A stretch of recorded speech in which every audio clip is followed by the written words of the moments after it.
তাফসীর ইবনে কাসীরের মধ্যে বর্ণিত আছে, জুবাইর ইবনে নুফাইর রাদিয়াল্লাহু তাআলা আনহু বলেন, একদা আমি হজে গিয়েছিলাম। হজের মধ্যে আম্মা জান আয়েশা সিদ্দিকা রাদিয়াল্লাহু তাআলা আনহার সাথে আমার সাক্ষাৎ হলো। আয়েশা সিদ্দিকা রাদিয়াল্লাহু তাআলা আনহা আমাকে জিজ্ঞেস করলেন, ও জুবাইর, তুমি কি সূরা মায়েদা পড়ো? তিনি বললেন, হ্যাঁ উম্মুল মুমিনিন, আমি তো সূরা মায়েদা পড়ি। তখন আয়েশা সিদ্দিকা রাদিয়াল্লাহু তাআলা আনহা বলেন, তুমি অবশ্যই সূরা মায়েদা মনোযোগ সহকারে পড়বা, কারণ নাজিল হওয়ার দিক থেকে সর্বশেষ সূরা হচ্ছে এটি। এবং এই সূরা মায়েদার মধ্যে যা কিছু তোমরা হালাল হিসেবে পাবে সেগুলোকে হালাল মনে করবা, যেগুলোকে হারাম হিসেবে পাবে সেগুলোকে হারাম মনে করবা। বাস্তবিক ক্ষেত্রে দেখা যাচ্ছে এই আয়াত যেদিন নাজিল হয়েছে এর পরবর্তীতে আহকাম সম্বলিত, বিধিবিধান সম্বলিত তেমন আয়াত নাজিল হয়নি। তারগীব ওয়া তারহিব, উৎসাহমূলক, অনুপ্রেরণামূলক কিছু আয়াত নাজিল হয়েছে, যেগুলো আগের আয়াতের তাকিদ। তাফসীরে তাবরীতে এসেছে, যাকা ইয়াউমু আরাফাতা ফি ইয়াউমি জুমআতিন, এই আয়াত নাজিলের দিনটি ছিল জুমার দিন, আরাফার দিন।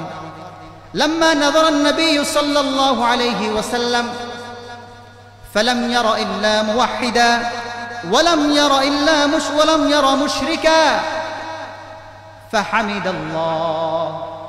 বিদায় হজের ভাষণের দিন লক্ষ লক্ষ সাহাবায়ে কেরামদেরকে সামনে রেখে রাসূলুল্লাহ সাল্লাল্লাহু আলাইহি ওয়াসাল্লাম যখন ডানে বামে সামনে পেছনে তাকাতে লাগলেন, দেখা যাচ্ছে আজকে তো সবাই মুসলমান, সবাই মুমিন বান্দারা আজকে একই পোশাক পরে আল্লাহর সামনে তারা সমবেত হয়েছে।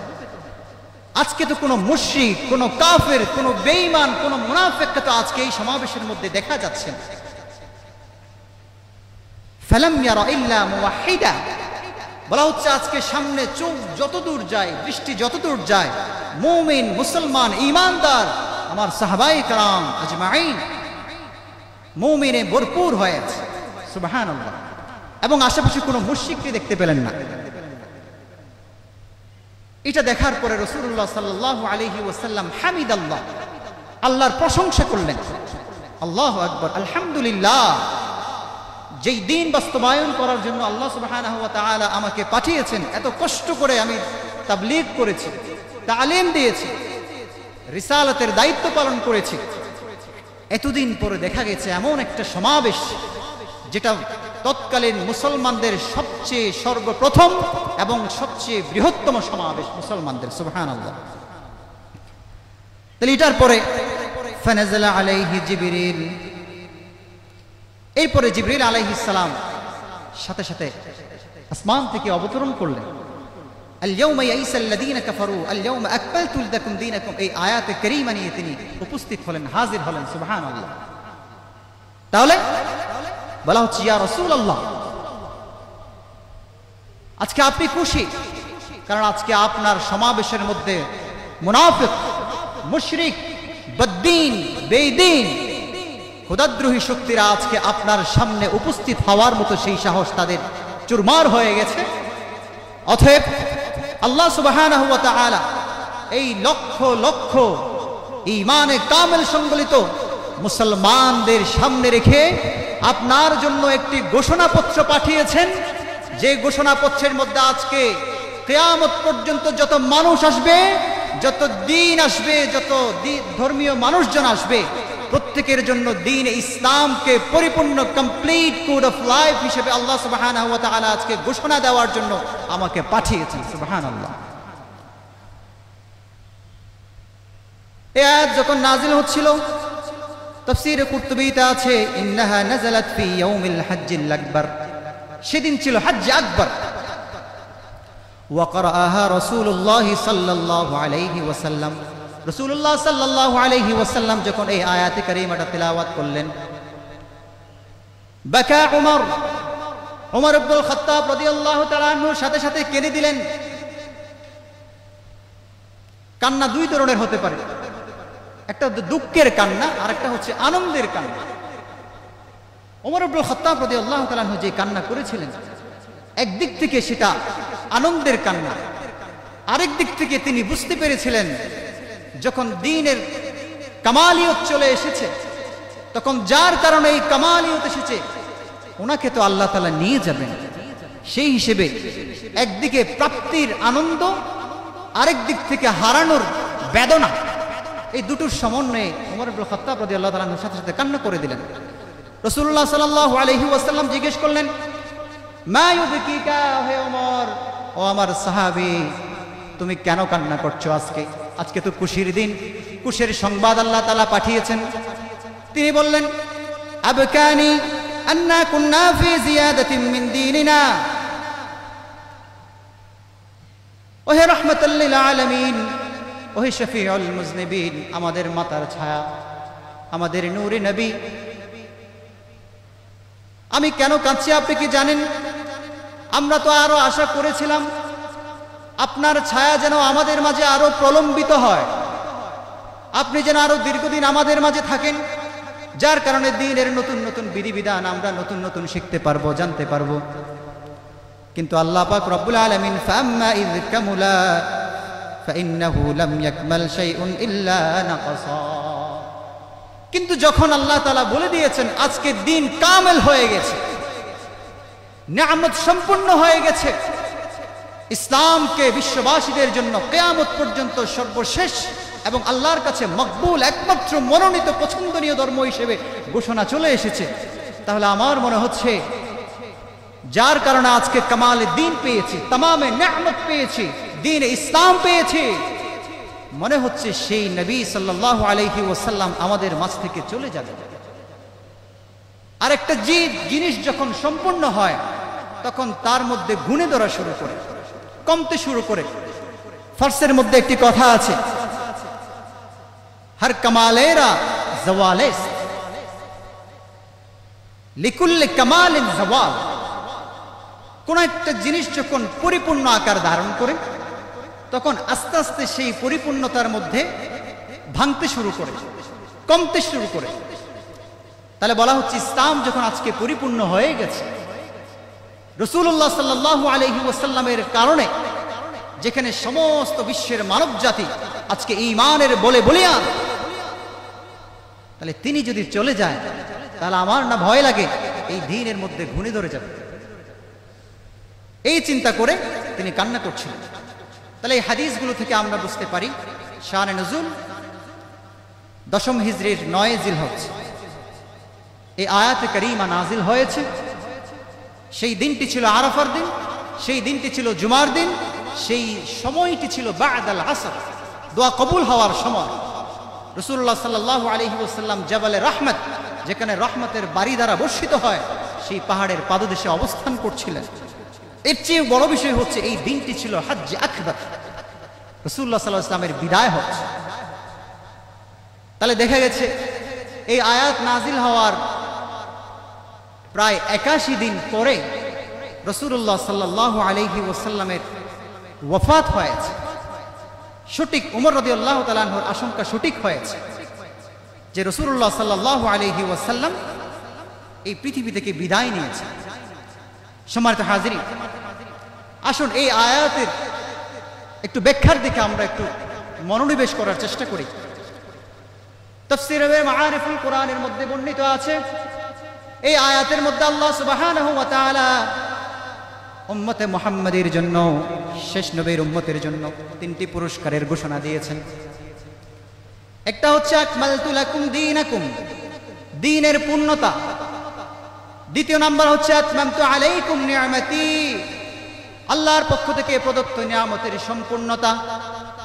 তৃতীয় নাম্বার পুরস্কারের কথা বলা হচ্ছে ওয়া রাদিতু লাকুমুল ইসলাম দীনা। কিয়ামত পর্যন্ত যত বনি আদম এই দুনিয়ার বুকে আসবে, সেই যেই ধর্মের ঘরে জন্মগ্রহণ করুক না কেন, প্রত্যেকের জন্য only one religion, accepted religion to Allah. দ্বীনে ইসলামকে আল্লাহ তাআলা মনোনীত করেছেন, ইসলামী শরীআকে প্রত্যেকের জন্য আল্লাহ সুবহানাহু ওয়া তাআলা বাধ্যবাধকতা করেছেন। তাহলে এই 3টি মোটাদাকে যদি পুরস্কারের কথা আল্লাহ তাআলা বলেছেন, এবার আসুন এই আয়াতের মধ্যে আরো কি বোঝা হচ্ছে। এই আয়াতের প্রথম অংশ যদি আমরা একটু চিন্তা করি, আল-ইয়াউমা আকমালতু লাকুম দীনাকুম, যেখানে বলা হচ্ছে আজকের দিন, আকমালতু লাকুম দীনাকুম, তোমাদের দ্বীনকে আমি পরিপূর্ণতা দান করেছি। মুফাসসিরিনে কেরাম এই শব্দগুলোকে, এই বাক্যগুলোকে এক একজন এক এক অ্যাঙ্গেল থেকে অ্যানালাইসিস করেছেন, গবেষণা করেছেন। তাহলে বলা হচ্ছে এখানে আল-ইয়াউম শব্দ বলা হয়েছে। তাফসীর ইবনে জাওজির মধ্যে লিখিত আছে এখানে আল-ইয়াউম মানে ইয়াউম আরাফা। যেহেতু এই আয়াতটা আমি আজকে আরাফার দিনের মধ্যে নাজিল করেছি, অন্য কোনো দিনের মধ্যে নাজিল নয়, তাহলে এখানে আল-ইয়াউম আজকে কামেল করেছি, পরিপূর্ণ করেছি শব্দের মানে হচ্ছে আজকে আরাফার দিনে আমি এই দিনকে তোমাদের জন্য পরিপূর্ণতা দান করেছি। এটা হচ্ছে জুমহুরের মত। তাফসীরে নাঈমিতে আরেকটু বিস্তারিত বলা হয়েছে, বলা হচ্ছে দেখেন আল্লাহ তাআলার কি শব্দ গাঁথুনি, আজিবুন নজম। এখানে নাহার মানেও দিন, ইয়াউমুন অর্থ দিন, কিন্তু নাহার মানে বোঝায় শুধু দিনের যেই শব্দটা, ফজর থেকে নিয়ে মাগরিবের এই সময়টা নিয়ে। কিন্তু ইয়াউম হচ্ছে এমন একটা শব্দ যেখানে দিন এবং রাত্রের শামিল আছে, মুশতামিল আছে। দিন এবং রাত পুরাটাকে আল ইয়াউম বলা হয়েছে। সুবহানাল্লাহ। তাহলে বোঝা যাচ্ছে যেই দিন ওকুফে আরাফার দিন এই আয়াত নাজিল হয়েছে, দিনের বেলায় তো আল্লাহর বান্দাবান্দিরা রাসূলুল্লাহ সাল্লাল্লাহু আলাইহি ওয়াসাল্লাম বিদায় হজের সময় সারা দিনের বেলা তো ইবাদত করতেই ছিলেন, বরং সেই রাতের মধ্যে ইবাদতের মধ্যে ছিলেন। তার মানে দিন বলেন রাত বলেন, আজকে এই আয়াতের কারণে পুরো দিন এবং রাতটা পরিপূর্ণ এবং বরকতময় হয়ে গেছে। সুবহানাল্লাহ। তাফসীরে জালালাইনের মধ্যে বলা হয়েছে আল-ইয়াউমা আকমালতু লাকুম দীনাকুম এর অর্থ কি? আল-ইয়াউমা আকমালতু লাকুম দীনাকুম আই আহকামাহু ওয়া ফারাইদাহু ফালাম ইয়ানজিল বা'দাহা হালালুন ওয়ালা হারাম। আজকে তোমাদের দিনকে আজকে পরিপূর্ণতা বিধান করেছি। এই কথার অর্থ হচ্ছে এই দ্বীনের মধ্যে, ইসলামের মধ্যে কিছু হালাল বিধান আছে, আর কিছু হারাম বিধান আছে, কিছু হুদুদ আছে, কিছু সীমানা রয়েছে। তুমি এটা করতে পারবা, এটা করতে পারবা না। আর কিছু হুদুদ আছে, শাস্তি আছে। যদি তুমি এই ভুল কাজটা করো তোমাকে পানিশমেন্ট করা হবে।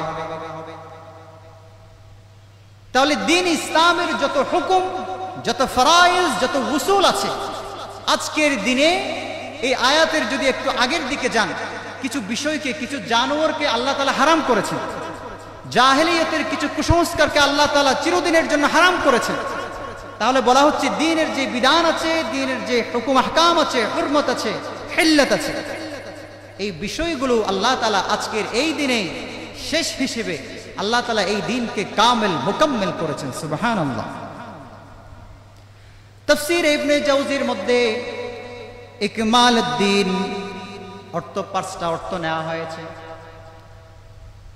প্রথম নাম্বার বলা হচ্ছে ইকমালুদ্দীন আই ইকমালু ফারাইদিহি ওয়া হুদুদিহি ওয়া লাম ইয়ানজিল বা'দা হাযিহিল আয়াতি তাহলিলুন ওয়ালা তাহরীম। এখানে ইকমালুদ্দীন, দ্বীনের পরিপূর্ণতার মানে হচ্ছে ইসলামের যে ফরজ বিধান আছে, যে হুদুদ আছে, সীমারেখা আছে, এই বিষয়গুলোর মাধ্যমে দ্বীনের পূর্ণতা দেওয়া হয়েছে। কারণ এই আয়াত নাজিল হওয়ার পরে হালাল হারাম বিধিবিধান সংকলিত আর কোনো আয়াত নাজিল হয়নি। এজন্য রাইসুল মুফাসসিরিন আব্দুল্লাহ ইবনে আব্বাস রাদিয়াল্লাহু তাআলা আনহুমা বলেন, আই আল ইয়াউমা আকমালতু লাকুম শারাইআ দীনিকুম, আমি তোমাদের যে দ্বীন ইসলাম আছে, দ্বীন ইসলামকে যে আল্লাহ তাআলা শরীয়ত হিসেবে তোমাদের জন্য পাঠিয়েছে, এই দ্বীন ইসলাম তথা দ্বীন শরীয়তকে আমি পরিপূর্ণ করে দিয়েছি। দ্বিতীয় নাম্বার, ইন্নাহু বিনাফিল মুশরিকিনা আনিল বাইত ফালাম ইয়াহুজ্জ মাআহুম মুশরিক। বলা হচ্ছে এই গত বছরও হজের সময় মুসলমানদের সাথে মিলে কাফেররা, মুশরিকরা অনেকে উলঙ্গ উলঙ্গ তারা তাওয়াফ করেছে, হজ করার সুযোগ পেয়েছে। কিন্তু এই বছর বিদায় হজের সময় কোনো কাফের, কোনো মুশরিক, কোনো বদ্দীন, কোনো উরয়ান উলঙ্গ ব্যক্তি, দ্বীন বিরোধী, ক্ষুধাদ্রোহী কোনো ব্যক্তি এই বছর মুসলমানদের সাথে হজ করার সেই সুযোগটা পায় নাই, তাদের জন্য নিষিদ্ধ করা হয়েছে। তাহলে যেহেতু তাদের জন্য এই মুসলমানদের সাথে হজ করাটা নিষিদ্ধ, এটার মাধ্যমে আল্লাহ সুবহানাহু ওয়া তাআলা দ্বীনকে, কামাল দ্বীনের কথা এখানে বুঝিয়েছে।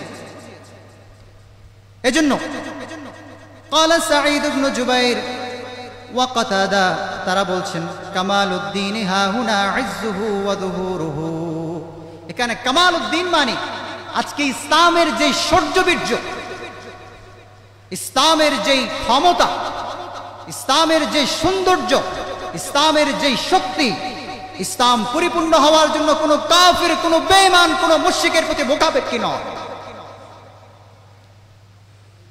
ইসলাম প্রতিষ্ঠার জন্য একমাত্র আল্লাহর রহমত, মুসলমানদের ঐকান্তিক প্রচেষ্টা, দ্বীন পালন করা, ধর্ম পালন করা, এটাই যথেষ্ট।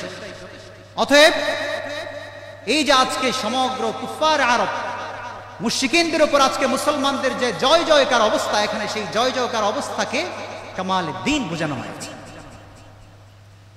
তৃতীয় নাম্বার বোঝা হয়েছে ইন্নাহু রাফউন নুসখি। আমরা জানি কোরআনে কারীম আর ইসলামের মধ্যে অনেক বিধান প্রাথমিক পর্যায়ে এসেছে, পরবর্তীতে অন্য আয়াত এসে, অন্য বিধান এসে আগের বিধানকে রহিত করে দেওয়া হয়েছে। তারা বলা হচ্ছে আজকের পরে যে আয়াত নাজিল হয়েছে হালাল হারাম, এর পরবর্তীতে এই আয়াতসমূহকে নাসখ করার মতো, রহিত করতে পারে এমন কোন আয়াত নাজিল হবে না, আর নাজিল না হওয়ার কারণে নাসখ হবে না।